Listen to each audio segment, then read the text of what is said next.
കൃപാസന മാതാവിനും ഈശോയ്ക്കും നന്ദി. എന്നെ ഈ ആൾക്കാരെ നിർത്തി ഒരു സാക്ഷ്യം പറയാനായിട്ട് അനുഗ്രഹിച്ചതിന്. ഞാൻ കാനഡയിൽ നേഴ്സായിട്ട് വർക്ക് ചെയ്തുകൊണ്ടിരിക്കുകയായിരുന്നു. അപ്പോൾ എനിക്ക് അമേരിക്കയിലെ ഒരു RN എക്സാം എൻ്റെ കൂട്ടുകാരെല്ലാം പാസ്സായിട്ട് ഞാൻ കേട്ടു. പണ്ടേ ഞാനത് വിട്ട ഒരു എക്സാമായിരുന്നു, ഭയങ്കര പാടുള്ള എക്സാമാണ്. അപ്പോൾ അവരെല്ലാം പാസ്സാവുന്ന കണ്ടപ്പോൾ ഞാൻ ഓർത്തു എനിക്ക് മൈൻഡ് നല്ല ഫോക്കസ് ചെയ്ത് പഠിച്ചാൽ അത് കിട്ടുമെന്ന് വിചാരിച്ച് ഞാൻ പഠിച്ചു. ഞാൻ ഓർത്തു ഒരു വർഷത്തോളം അതിന് സമയം കൊടുക്കാം. ഞാൻ ആ ഒരു വർഷത്തോളം സമയം കൊടുത്ത് പതുക്കെ അത് പഠിച്ചു. പക്ഷേ ഞാൻ ഓരോ ദിവസവും മുന്നോട്ട് പോയിക്കൊണ്ടിരിക്കുമ്പോൾ എനിക്ക് മനസ്സിലായത് അത് ഭയങ്കര കട്ടിയുള്ള ഒരു എക്സാമായിരുന്നു. എൻ്റെ കയ്യിൽ ഒരിക്കലും അത് വരാൻ ഭയങ്കര പാടാണ്. അപ്പം പുറമേ നിന്ന് ആൾക്കാർ നോക്കുമ്പോൾ ഞാൻ നല്ലതായിട്ട് പഠിക്കുന്നു, പക്ഷേ എൻ്റെ ഉള്ളിൽ എനിക്കറിയാം ഞാൻ എക്സാം എഴുതിയാൽ അത് കിട്ടുമെന്ന് തോന്നുന്നില്ല. അങ്ങനെ ഒരു വർഷം കഴിഞ്ഞു. ഞാൻ ഡേറ്റ് എടുത്തു. അപ്പോഴത്തേക്ക് എൻ്റെ സിസ്റ്റർ പറഞ്ഞു, സിസ്റ്റർ എക്സാം എഴുതി പാസ്സായി, കൃപാസനത്തിൽ മാതാവിനോട് പ്രാർത്ഥിക്കാൻ പറഞ്ഞു.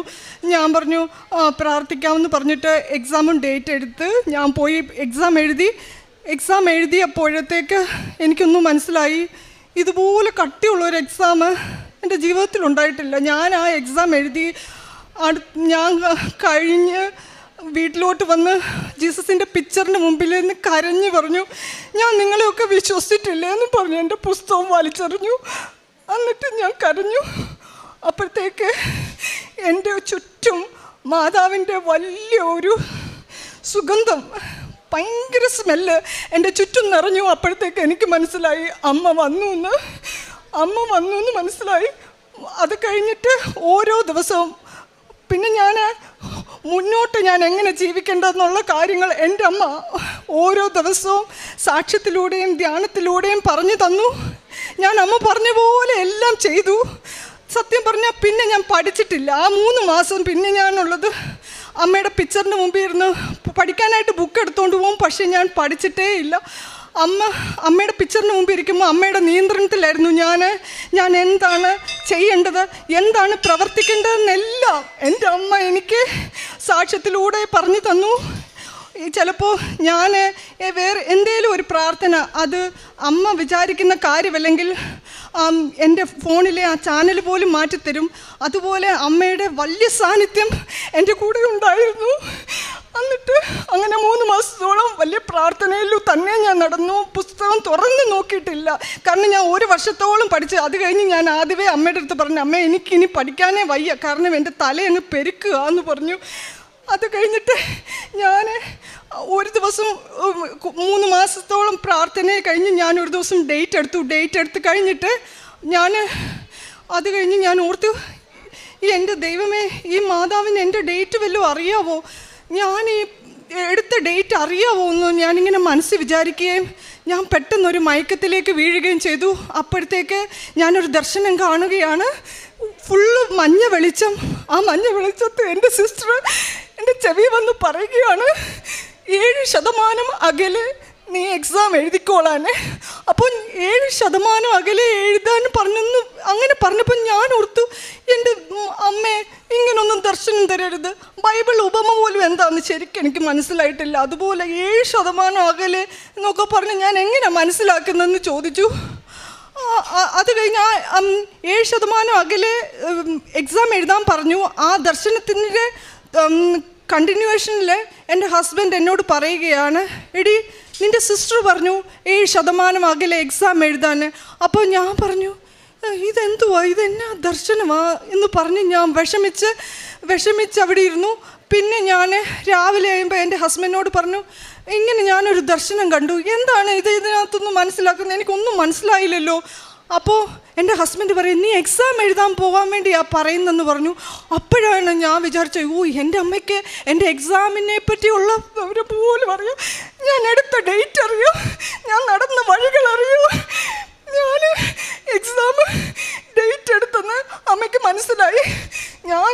ഇതുപോലെ ഞാൻ കാമായിട്ട് ഒരു എക്സാം എഴുതിയിട്ടില്ല. ഞാൻ 1ാം ക്ലാസ്സിലെ പിള്ളേർ എഴുതുന്ന പോലെ എഴുതിയത്.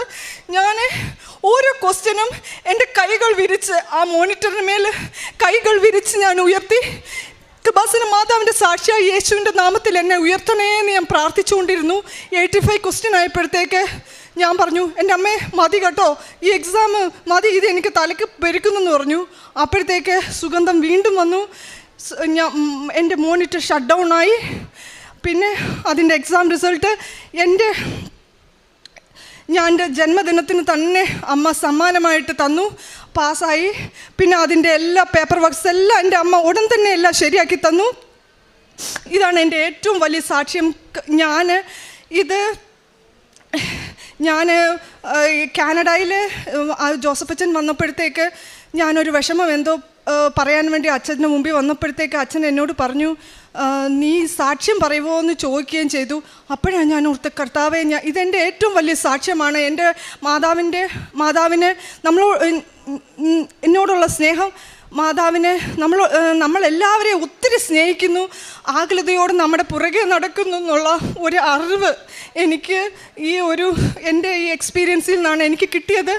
എനിക്കിതൊരിക്കലും മറക്കാൻ പറ്റത്തില്ല. സത്യം പറഞ്ഞാൽ ഒത്തിരി കോടികൾ കിട്ടുന്നതിലും, കാരണം അമ്മയുടെ ഒരു സാന്നിധ്യം, അമ്മയുടെ ഒരു സ്നേഹം എന്ന് പറയുന്നത് നമ്മുടെ ഡിപ്രഷനെല്ലാം മാറ്റിക്കളയും. പിന്നെ അന്നത്തെ ആ ശക്തമായ പ്രാർത്ഥനയിൽ എൻ്റെ മൂത്ത കുട്ടിക്ക് സ്കൂളിൽ സോക്കർ ടീമിൽ അംഗമാകണമെന്ന് ഭയങ്കര ആഗ്രഹം പറഞ്ഞായിരുന്നു ഞാൻ. പക്ഷേ അത് മൈൻഡ് ചെയ്തില്ല. കാരണം കൂടുതലും അവിടെ വൈറ്റ്സാണ് അവരുടെ ക്ലാസ്സിൽ. അപ്പം അവർ നമ്മളെക്കാട്ടിലും കുറച്ചുകൂടെ സ്മാർട്ടായിരിക്കും. അപ്പം അവൾ പറഞ്ഞപ്പോഴത്തേക്ക് ഞാനത് അത്രയ്ക്ക് ഊന്നിയില്ല, ഇമ്പോർട്ടൻസ് കൊടുത്തില്ല. ഞാൻ പ്രാർത്ഥിച്ചുകൊണ്ടേ ഇരുന്നു. പക്ഷേ അടുത്ത ദിവസം എൻ്റെ കുഞ്ഞ് എൻ്റെ അടുത്ത് വന്ന് പറയുകയാണ്, അമ്മേ, ഞാൻ സോക്കർ ടീമിലായെന്ന്, അവരുടെ സ്കൂളിനെ റെപ്രസെൻ്റ് ചെയ്യാനായിട്ട് അവളെ അവരെടുത്തെന്ന്. അപ്പം ഞാൻ ഓർത്ത്, എങ്ങനെയാണ് ഇത് സംഭവിച്ചത്?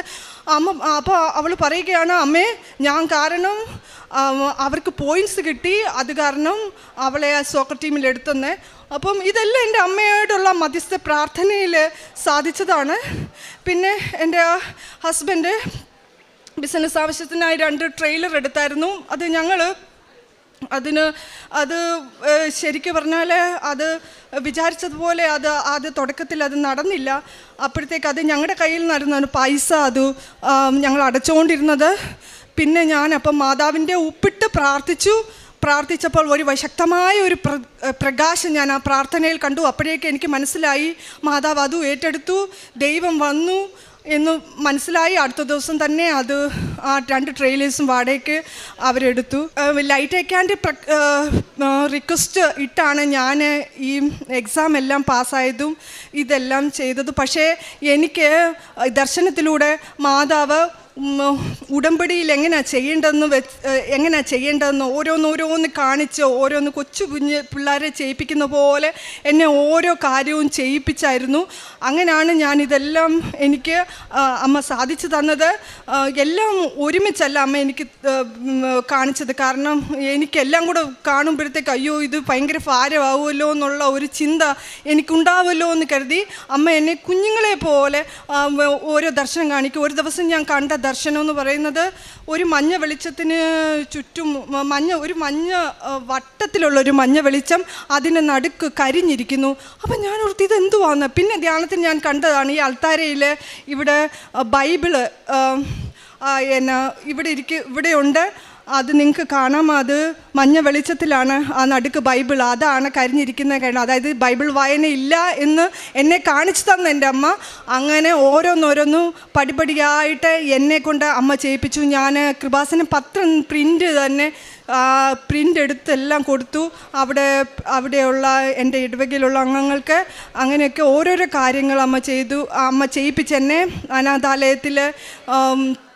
അനാഥാലയത്തിൽ അവിടെ കുട്ടികൾക്ക് സഹായം കൊടുത്തു. പിന്നെ കഴിവതും മറ്റുള്ളവർക്ക് വേണ്ടി പ്രെയർ ചെയ്തു. പിന്നെ എനിക്ക് മനസ്സിലായ ഒരു കാര്യമെന്ന് പറയുന്നത്, നമ്മളെപ്പോഴും പ്രാർത്ഥിച്ചു കൊണ്ടിരിക്കണം. ചിലപ്പോൾ നമുക്ക് വിചാരിക്കുന്ന ജീവിതത്തിൽ കിട്ടിയില്ലെങ്കിൽ നമ്മൾ ഡിപ്രഷനിലേക്ക് നമ്മൾ പോകും. അപ്പോൾ നമ്മളുടെ ഈ ശക്തമായ പ്രാർത്ഥനയിൽ നമുക്ക് ഏറ്റവും നല്ലത് ദൈവം തരൂ എന്നുള്ള ഒരു ബോധ്യമാണ് എനിക്ക് കിട്ടിയിട്ടുള്ളത്. അപ്പം നിങ്ങൾ എന്നും ദൈവത്തോട് പ്രാർത്ഥിച്ചുകൊണ്ടിരിക്കുക. നമ്മുടെ ഏതെങ്കിലും വിഷമതകളിൽ നമുക്കെല്ലാം സഹിക്കാനുള്ള കരുത്തും ഒക്കെ ദൈവം അപ്പോൾ തരും. പിന്നെ നമുക്കൊരു നല്ല ഭാവിയുണ്ട്. അതിനെക്കുറിച്ച് നിങ്ങൾ വിഷമിച്ച് ഓരോ തെറ്റായ രീതിയിൽ പോകാതെ നല്ല രീതിയിൽ ജീവിക്കാനും നന്നായിട്ട് പ്രാർത്ഥിച്ചുകൊണ്ട് എപ്പോഴും ഇരിക്കാൻ. എൻ്റെ പ്രാർത്ഥന വളരെ കുറവായിരുന്നു. ഞാൻ ദൈവത്തോട് സംസാരിച്ച് പ്രെയർ ചെയ്യത്തേ ഉള്ളൂ.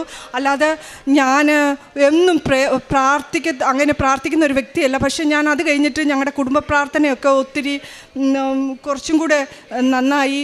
ഞങ്ങളെല്ലാവരും ജപമാല ചെല്ലാൻ തുടങ്ങി. കുർബാന ചെല്ലാനായിട്ട് വീട്ടുള്ളവരെ പുഷ് ചെയ്യാനും അതിൻ്റെ ഇമ്പോർട്ടൻസിനെ കുറിച്ച് നമ്മളത് പോകാതിരുന്നാലും അത് പെട്ടെന്ന് അത് വേണം എന്നുള്ള ഒരു വലിയ ശക്തമായ ഒരു ചിന്ത ഞങ്ങളിലേക്ക് വന്നു. അപ്പം ഇതൊക്കെയാണ് എനിക്ക് വന്ന മാറ്റങ്ങൾ. കാനഡയിലെ ഞാൻ ഇത് കഴിഞ്ഞിട്ട് ഞങ്ങളുടെ ജോസഫ് അച്ഛൻ വന്നു. അത് കഴിഞ്ഞ് ഞാൻ ഉടമ്പടിയിലെടുത്തു. ഞാനിപ്പോൾ ഉടമ്പടിയിലാണ്. ഞങ്ങൾക്കവിടെ 1 വർഷത്തിൻ്റെ ഉടമ്പടിയാണ് തന്നത്. ഞാനപ്പോൾ അച്ഛൻ ഇത് സാക്ഷ്യം പറയുമോ എന്ന് ചോദിച്ചപ്പോൾ തന്നെ എനിക്കറിയാമായിരുന്നു എനിക്ക് അമ്മയുടെ ഈ സാന്നിധ്യം, എനിക്ക് അനുഭവമായ സാന്നിധ്യം മറ്റുള്ളവരിലേക്ക് എനിക്ക് എത്തിക്കേണ്ട ബാധ്യത ഉണ്ട് എന്ന ഒരു ചിന്തയിലാണ് ഞാനിപ്പം വന്നിരിക്കുന്നത്. എനിക്ക് ഇതിനെല്ലാം സാധിപ്പിച്ചതിന് ഇവിടെ, കാരണം ഞാനിത് ആദ്യമായിട്ടാണ് ഇത്രയും ആൾക്കാരെ മുന്നിൽ വെച്ച് ഞാൻ ഇങ്ങനെയൊക്കെ സംസാരിക്കുന്നത്. എനിക്കൊന്നാമത് ഭയങ്കര പേടിയുള്ളൊരു വ്യക്തിയാണ്. ഞാനിതെല്ലാം എനിക്ക് സാധിപ്പിച്ച എൻ്റെ അമ്മയുടെ ശക്തമായ സാന്നിധ്യവും എൻ്റെ കൂടെ ഉള്ളതുകൊണ്ടാണ്. ദൈവത്തിന് ഒത്തിരി നന്ദി. എൻ്റെ ദൈവമേ നന്ദി, എൻ്റെ ഈശോയെ നന്ദി, എൻ്റെ അമ്മയെ നന്ദി. നിയമാവർത്തന പുസ്തകം 32-ാം അധ്യായം 10-11 തിരുവചനങ്ങൾ അരുളി ചെയ്യുന്നു. അവിടുന്ന് അവനെ മരുഭൂമിയിൽ ശൂന്യത ഓരിയിടുന്ന മണലാരണ്യത്തിൽ കണ്ടെത്തി. അവനെ വാരിപ്പുണർന്നു താൽപ്പര്യപൂർവ്വം പരിചരിച്ച് തൻ്റെ കണ്ണിലുണ്ണിയായി സൂക്ഷിച്ചു. കൂട് ചലിപ്പിക്കുകയും കുഞ്ഞുങ്ങളുടെ മുകളിൽ ചിറകടിക്കുകയും വിരിച്ച ചിറകുകളിൽ കുഞ്ഞുങ്ങളെ വഹിക്കുകയും ചെയ്യുന്ന കഴുകനെ പോലെ അവനെ നയിച്ചത് കർത്താവാണ്. അന്യദേവന്മാരാരും അവനോടൊത്ത് ഉണ്ടായിരുന്നില്ല. നിയമാവർത്തന പുസ്തകത്തിൽ നാം കാണുന്ന ഈ തിരുവചനങ്ങൾ മോശയുടെ കീർത്തനമാണ്. എങ്ങനെയാണ് തിരഞ്ഞെടുക്കപ്പെട്ട ഇസ്രായേൽ ജനത്തെ ദൈവം നയിച്ചത്? ഒരു പുത്രനെ എന്ന പോലെ ദൈവം വഴി നടത്തുന്ന ഒരു പിതാവിൻ്റെ കരുതലുള്ള സ്നേഹമാണ് മോശയുടെ കീർത്തനങ്ങളിൽ നിറഞ്ഞു നിൽക്കുക. ഇവിടെ ടിൻസി സെബാസ്റ്റ്യൻ തൻ്റെ സാക്ഷ്യം പങ്കുവെച്ചു. തനിക്ക് NCLEX-6 എക്സാം അത് തന്നെ സംബന്ധിച്ച് എത്രമാത്രം ഭാരമായിരുന്നു. തനിക്കത് എടുക്കാൻ പറ്റാത്ത ഒരു ചുമട് 1 വർഷം താൻ ട്രൈ ചെയ്തു. തനിക്കൊന്നും ലഭിച്ചില്ല. പിന്നീട് light A candle prayer request ഇട്ട് തനിക്ക് ഒന്നും പഠിച്ചില്ല. താൻ അമ്മയുടെ മുൻപിലിരുന്ന് പ്രാർത്ഥിച്ചു. എല്ലാം അമ്മയോട് പറഞ്ഞു, സംസാരിച്ചു. അങ്ങനെ ഈ മകൾക്ക് സുഗന്ധാഭിഷേകമായിട്ട് അമ്മ കടന്നു വരുന്ന എത്രയോ സന്ദർഭങ്ങൾ, അതുപോലെ താൻ കാണുന്ന ദർശനം. എൻ്റെ അമ്മയ്ക്ക് വല്ലതും അറിയുമോ ഞാൻ ഈ ഡേറ്റൊക്കെ എടുത്തത് എന്ന് ഈ മകളുടെ ആ നിഷ്കളങ്കമായ ചോദ്യത്തെ അമ്മ എങ്ങനെയാണ് ഏറ്റെടുക്കുന്നത്? അമ്മ അതും പറഞ്ഞു കൊടുത്തു. നീ എത്ര ദിവസത്തിനുള്ളിൽ എക്സാം എഴുതുമെന്ന്. അങ്ങനെ തനിക്ക് പിന്നീട് തൻ്റെ ജീവിതത്തിൽ ഒരു ഗൈഡായിട്ട് സതുപദേശത്തിൻ്റെ മാതാവേ എന്ന് നമ്മൾ ലുത്തിനിയായിൽ പ്രാർത്ഥിക്കുന്നുണ്ട്. ഈ സതുപദേശത്തിൻ്റെ മാതാവാണ് ഉടമ്പടി എടുക്കുന്ന നിമിഷം മുതൽ. അതുമല്ല, എടുക്കാമെന്നൊന്ന് ചിന്തിച്ചാൽ മതി, അമ്മ പിന്നെ നമ്മുടെ കൂടെ ഉണ്ടാകും. അങ്ങനെ അമ്മ നയിച്ച രാത്രികളും പകലുകളും. അതുകൊണ്ടാണ് മോശയുടെ കീർത്തനം ഇവിടെ നാം ശ്രദ്ധിച്ച് വായിച്ചതും. അങ്ങനെ എങ്ങനെയാണ് തൻ്റെ ജീവിതത്തിൽ പിന്നീട് ഓരോ കാര്യങ്ങളും നടന്നതെന്നും തന്നെ വഴി നടത്തിയ ആ ദൈവമഹത്വത്തെ ഈ മകള് ഇവിടെ പറയുകയാണ്. നിങ്ങൾ ആരുമില്ലായിരുന്നെങ്കിൽ ഞാനിവിടെ ഡാൻസ് ചെയ്തേനെ. അതായത് ദാവീദ് രാജാവ് ദൈവത്തിൻ്റെ സാക്ഷ്യപേടകത്തിന് മുൻപിൽ നൃത്തം ചെയ്തുകൊണ്ടാണ് ദൈവത്തെ ആരാധിച്ചത്. അപ്പോൾ തമ്പുരു മീട്ടിയും കിന്നരം മീട്ടിയുമൊക്കെ ദൈവത്തെ പുകഴ്ത്തുന്ന, പാടി പുകഴ്ത്തുന്ന സുവിശേഷ ഭാഗങ്ങൾ, തിരുവചന ഭാഗങ്ങൾ നമുക്ക് സുപരിചിതമാണ്. സങ്കീർത്തകൻ പറയുന്നത് പോലെ അങ്ങനെ ഇന്ന് തൻ്റെ ജീവിതം മുഴുവനും മാറ്റിമറിച്ചത് ഉടമ്പടിയാണെന്നും ഉടമ്പടിയുടെ പ്രധാനപ്പെട്ട ഒരു കണ്ടൻറ്റ് തന്നെയാണ് it is not by merit but by grace. ഒന്നും തനിക്ക് സാധ്യമായിരുന്നില്ല. താൻ ഒത്തിരിയേറെ അടിമപ്പെട്ട ഒരു വ്യക്തിയാണ്. ഇന്ന് ഈ സമൂഹത്തെ തനിക്ക് അഭിമുഖീകരിക്കുവാൻ കഴിഞ്ഞു. ഇത് തന്നെയാണ് ഏറ്റവും വലിയ സാക്ഷ്യം. പലർക്കും മൈക്ക് പിടിക്കുന്നത് തന്നെ ആദ്യമാണ് ജീവിതത്തിൽ. ഇത്രയും ആളുകളുടെ മുമ്പിൽ നിൽക്കുന്നത് തന്നെ ആദ്യമായാണ് ജീവിതത്തിൽ. എല്ലാത്തിനും നമുക്ക് വാതിൽ തുറന്നു കിട്ടുകയാണ്. ജീവിതത്തെ നേരായ രീതിയിൽ നയിക്കുവാനായിട്ടുള്ള കൃപയുടെ അനുഭവമായിട്ട് അമ്മ എങ്ങനെയാണ് കൂടെ ഉണ്ടാകുന്നത്. സങ്കീർത്തകൻ പറയുന്നത് പോലെ 16-ാം സങ്കീർത്തനത്തിൽ പറയുന്നുണ്ട്, എനിക്ക് ഉപദേശം നൽകുന്ന കർത്താവിനെ ഞാൻ വാഴ്ത്തുന്നു, രാത്രിയിലും എൻ്റെ അന്തരംഗത്തിൽ പ്രബോധനം നിറയുന്നു. ഈ പ്രബോധനമാണ് ഈ മകൾ ഇവിടെ പങ്കുവെച്ചത്. തന്നെ വഴി നടത്തുന്ന ദൈവത്തിൻ്റെ സത്യമായ സാന്നിധ്യം, ശക്തമായ അനുഭവം. അങ്ങനെ പിന്നീട് തങ്ങൾക്ക് ഒരു ട്രെയിലറിൻ്റെ കാര്യം പറയുന്നുണ്ട്. അതൊന്നും 2 വർഷമായിട്ട് തങ്ങൾ മുതൽ മുടക്കുന്നതല്ലാതെ തങ്ങൾക്കത് ഒരു വരുമാന മാർഗമായിരുന്നില്ല ഒരു ബിസിനസ് തുടങ്ങിയിട്ട്. എന്നാൽ ഒപ്പിട്ട് പ്രാർത്ഥിക്കുമ്പോൾ അവിടെയും ഒരു വെളിച്ചം കണ്ടു. പിന്നീട് അതും തങ്ങൾക്ക് ഏറ്റവും നല്ല രീതിയിൽ അതിൻ്റെയുമൊക്കെ റെൻറ്റ് കിട്ടാൻ തുടങ്ങി. അത് ആ ബിസിനസ് പുരോഗമിച്ചു. മകളുടെ കാര്യം പറയുന്നു, വൈറ്റ് പീപ്പിൾ മാത്രമുള്ള ഒരു സ്കൂള്, അവിടെ ഒരു ഇന്ത്യക്കാരിയായ ഒരു കുഞ്ഞിനെ അവരുടെ ടീമിൽ സെലക്ട് ചെയ്യുക, അത് അന്ന് വരെയും നടന്നിട്ടില്ല. എന്നാൽ പിന്നീട് ഈ മകളുടെ പ്രാർത്ഥനയിൽ അമ്മ അതിനും ഇടം കൊടുക്കുകയാണ്. ഇന്ന് ആ മകളിലൂടെ ആ സ്കൂളിൽ പോയിൻ്റ് നേടി ഇന്ന് ആ ടീമിൽ ഒരു സ്ഥിര മെമ്പറായിട്ട് തൻ്റെ മകളുണ്ട്. എല്ലാറ്റിനും നന്ദി പറയുന്ന ടിൻസിയോടും കുടുംബത്തോടും ഒപ്പം നമുക്കും കരങ്ങൾ ചേർക്കാം, കരങ്ങൾ അടിച്ച് ദൈവത്തെ ആരാധിക്കാം, മഹത്വപ്പെടുത്താം. അത്യപൂർവ ദൈവാനുഭവങ്ങൾ ഇനി നിങ്ങൾക്കും സ്വന്തം. ഈ യൂട്യൂബ് ചാനൽ ഇതുവരെ സബ്സ്ക്രൈബ് ചെയ്തിട്ടില്ലെങ്കിൽ ഇപ്പോൾ തന്നെ സബ്സ്ക്രൈബ് ചെയ്യുക. ഈ വീഡിയോ ഇപ്പോൾ തന്നെ നിങ്ങളുടെ സുഹൃത്തുക്കൾക്ക് ഷെയർ ചെയ്തുകൊണ്ട് കർത്താവിൻ്റെ പ്രേക്ഷിതരാകുക.